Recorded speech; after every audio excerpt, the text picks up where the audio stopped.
अस्सलाम वालेकुम साथियों। अफ्रीका में जो खाने पीने की चीज़ें थी वो बहुत लिमिटेड हुआ करती थी। और वहाँ पर हमें याद है कि इस तरह छाबी में जो गर्ल्स होती थी या लेडीज़ होती थी वो सर पे रख के छोटी मोटी चीज़ें घर में बनाकर तेल में तल के और बेचा करती थी। तो जो तेल होता था वो भी नाटाए का बना होता था, यानी कि जो बांगा होता है, पाम का जो खजूर सी लगती है उसको फल, उसमें से तेल निकाल के जो उसके अंदर की गिरी होती है, जो बांगा होता है उसमें बाल बाल होते हैं जैसे कोकोनट के बाल होते हैं इस तरह, और उसमें थोड़ा थोड़ा गूदा होता है। वो भी उबाल के खाओ तो बड़ा मज़ेदार होता है, जैसे गिरी का जायका होता है ऐसे होता है, बीच में पेस्ट सा।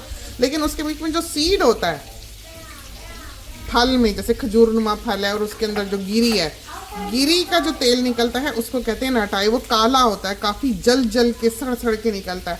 फिर उसको ये सोडा डाल के, कास्टिक सोडा या कुछ डाल के तो क्लियर कर लेते थे। तो उसमें जो चावल होते हैं वो माटा ओडो में पीसे हुए होते थे। जो बड़ी सारी लकड़ी की कुंडी होती है उसमें चावलों का आटा बनाया गया होता था इस तरह का, जैसा ये है।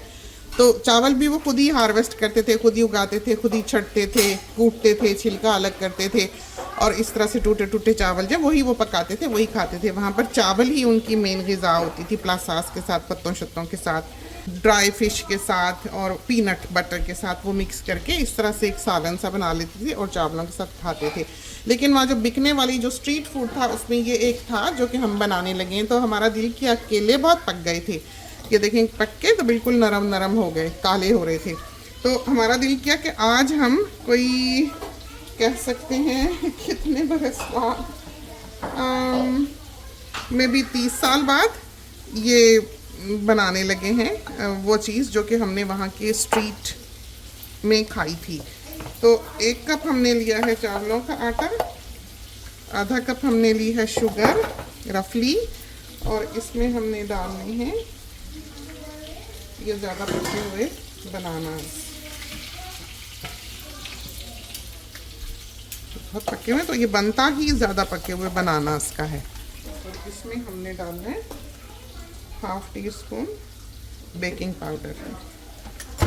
ये हम यूज़ नहीं करते तो हमको पता भी नहीं है ये चलेगा कैसे।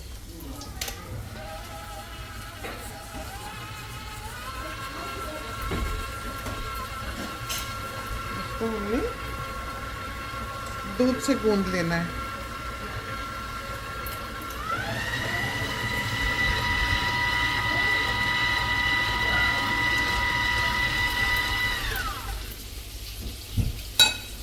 टेक्सचर देखते हैं कैसा है।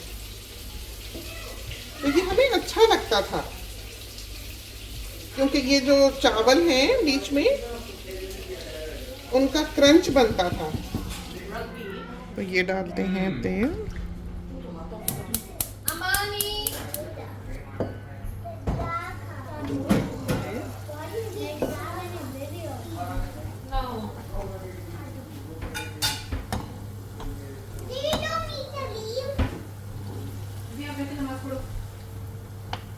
इतने मज़ेदार बनते हैं। तो एक दफ़ा जब आप बनाएंगे तो आपको पता लग जाएगा कि चीनी की रेशो आपको कितनी पसंद है, कितनी चीनी अच्छी लगती है। ये हमें बहुत मीठे नहीं अच्छे लगते। तो और इसका जो जायका है बहुत डिफरेंट है, बहुत क्या कहते हैं उसको, कैची है कि एक दफ़ा जब आप खाने लग जाएंगे तो आप रुकेंगे नहीं, क्या चाय के साथ क्या वैसे ही। और एक कैरमलाइज्ड सा इसमें टेस्ट है जिससे आप पहले फेमिलियर नहीं थे। आप खा के देखें, आपको फिर पता लगेगा कि इसमें किसी भी और चीज़ की ज़रूरत नहीं है।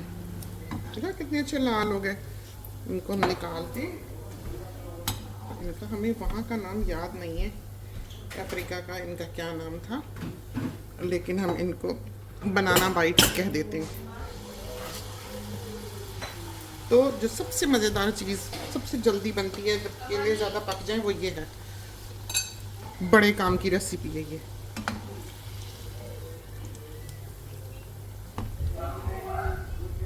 ये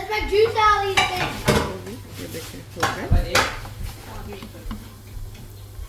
इसमें क्योंकि शुगर होती है और केले होते हैं तो ये लाल हो जाते हैं। तो आज हमने मीडियम रखी हुई है। मैं बनाना बाइट्स, चलें जी। बड़े अच्छे ये तले गए और ये तेल जो है ये यूज़ हो सकता है दोबारा।